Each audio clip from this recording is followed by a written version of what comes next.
అదానీ రేవంత్ చిత్రాల టీషర్ట్లతో అసెంబ్లీకి బీఆర్ఎస్ సభ్యులను అడ్డుకున్న పోలీసులు అదానీతో సీఎం కుమ్మక్కు పైన నిలదీస్తామన్న కేటీఆర్ అట. ఇప్పుడు అదానీతో రేవంత్ కుమ్మక్కు అంటున్నారు. అదానీతో కేటీఆర్ కుమ్మక్కు కాలేదా? అదానీతో కేసీఆర్ కుమ్మక్కు కాలేదా?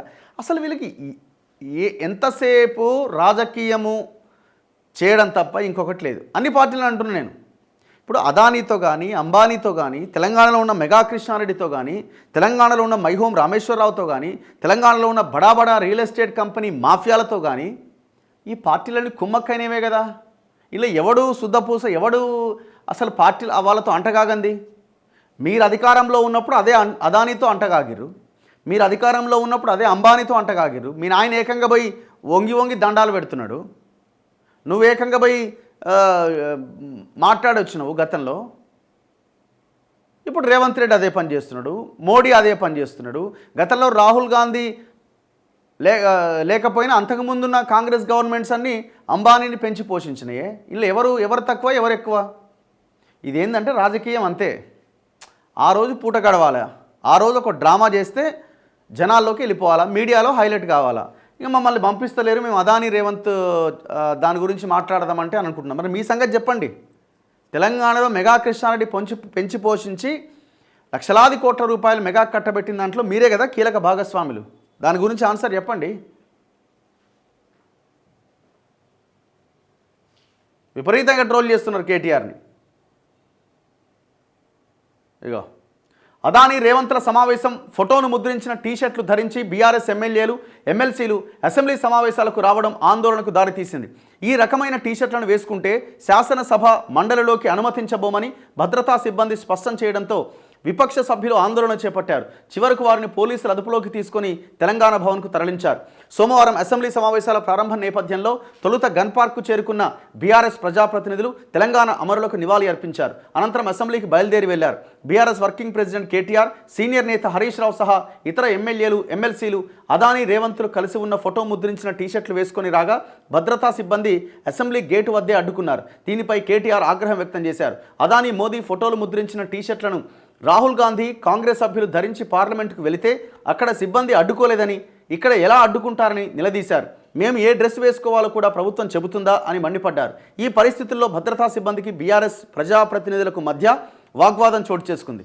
ఈ సందర్భంగా రేవంత్ అదానీ బాయి ఢిల్లీలో కుస్తీ, గల్లీలో దోస్తీ, తెలంగాణ తల్లి మాది, కాంగ్రెస్ తల్లి మీది అంటూ పెద్ద ఎత్తున నినాదాలు చేస్తూ అసెంబ్లీ ప్రధాన గేటు వద్ద రోడ్డుపైన విపక్ష సభ్యులు బైఠాయించారు. పరిస్థితిని చక్కదిద్దేందుకు పోలీసులు కేటీఆర్, హరీష్ రావు, కవిత, జగదీష్ రెడ్డి, ప్రశాంత్ రెడ్డి సహా బీఆర్ఎస్ ప్రజాప్రతినిధులను అదుపులోకి తీసుకొని వ్యాన్లోకి ఎక్కించి బంజారాహిల్స్లోని తెలంగాణ భవన్కు తరలించారు. ఈ సందర్భంగా వ్యాన్లో నుంచే కేటీఆర్, హరీష్ రావు, ఇతర బీఆర్ఎస్ నేతలు మీడియాతో మాట్లాడారు. అనంతరం తెలంగాణ భవన్లో మాక్ అసెంబ్లీ నిర్వహించారు. సమావేశాల మొదటి రోజే రోడ్డు మీద నిలబెట్టారు కేటీఆర్. సిగ్గుందా ఈ మాట అనడానికి? ఈటల రాజేందర్ హుజూరాబాద్ ఎలక్షన్లో గెలిచి అసెంబ్లీలో అడుగు పెట్టాలని ఆలోచిస్తున్న సమయంలో ఆయన పెట్టకముందే అవతలికి నూక్తిరి. మీ అయ్య ఆయన ముఖాన్ని ఫేస్ చేయడానికి ఇబ్బంది పడి ఇగో దెబ్బతిని అసలు ఆయన ఎంటర్ అయిపోయి ఇట్లా లేవలేదు, వేరే వాళ్ళు ఎవరో ఆందోళన చేస్తున్నారని ఈయనను కూడా కలిపి బయటికి నెట్టేసారు కదా. ఇది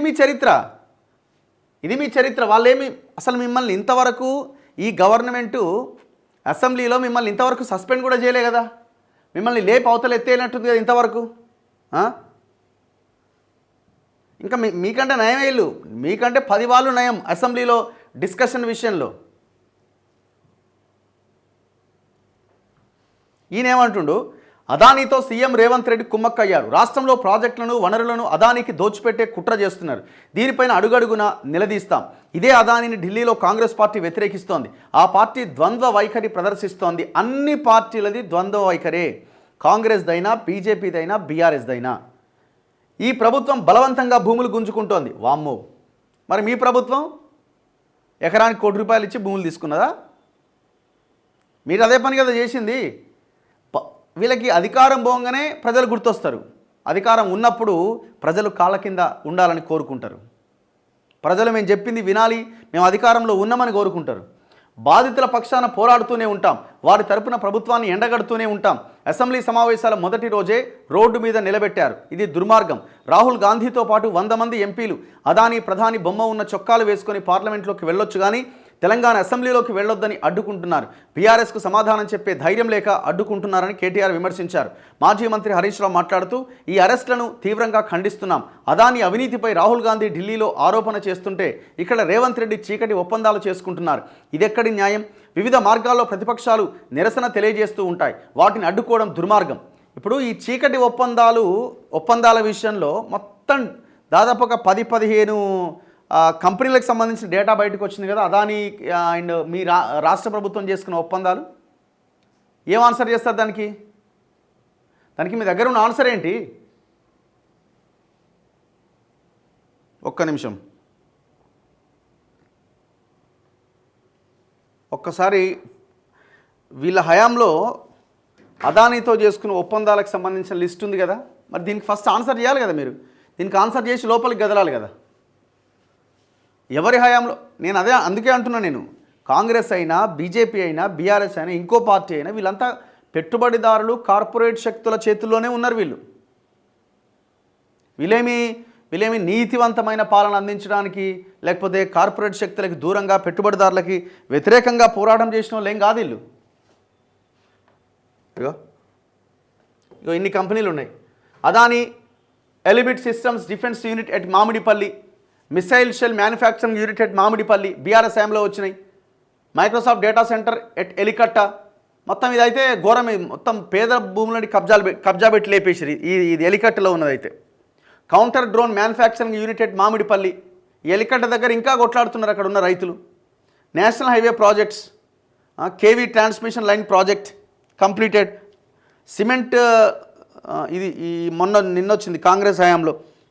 సిమెంట్ ప్లాంట్ ఇది మొన్నొచ్చింది కాంగ్రెస్ హయాంలో. 1, 2, 3, 4, 5 కాంగ్రెస్ హయాంలో వచ్చినాయి. 1, 2, 3, 4, 5 బీఆర్ఎస్ హయాంలో వచ్చినాయి. ఏముందల్లా? ఎవరికి మాట్లాడే అర్హత ఉన్నది ఈ విషయంలో? అసలు మీకు ఏమన్నా ఉన్నదా? మళ్ళీ వీళ్ళు టీషర్ట్లు వేసుకొని దీనివల్ల ఏమన్నా మీకు ఒక్క పాజిటివ్ పాయింట్ అయినా వచ్చే అవకాశం ఉందా? అసలు ఇవన్నీ కావు. మీ నాయన ఎందుకు రాలే? ఏసీ అంజయ్, ఇవన్నీ కావు. మీ నాయన ఎందుకు అసెంబ్లీకి రాలే? దేనికి మరి అదే అపోజిషన్ పార్టీ లీడర్ పదవి నువ్వే తీసుకోవచ్చు కదా. మీరే తీసుకోండి, మీ బావకి ఇవ్వండి. లేకపోతే ఇక్కడ మల్లారెడ్డి ఉన్నాడు చూడు, ఈ మల్లారెడ్డికే ఇవ్వకపోయారు? ఎవడన్నా వద్దన్నాడా? మల్లారెడ్డికే ఇవ్వండి ప్రధాన ప్రతిపక్ష నాయకుడి బాధ్యత. ఇంకా కామెడీ ఉంటుంది సవా. ఎట్లాగో ప్రజా సమస్యల మీద మీరు చర్చించరు, ఆయన మాట్లాడే సొల్లు కామెడీ అయినా విని జనం ఏదైనా నవ్వుకుంటారు జరసేపు.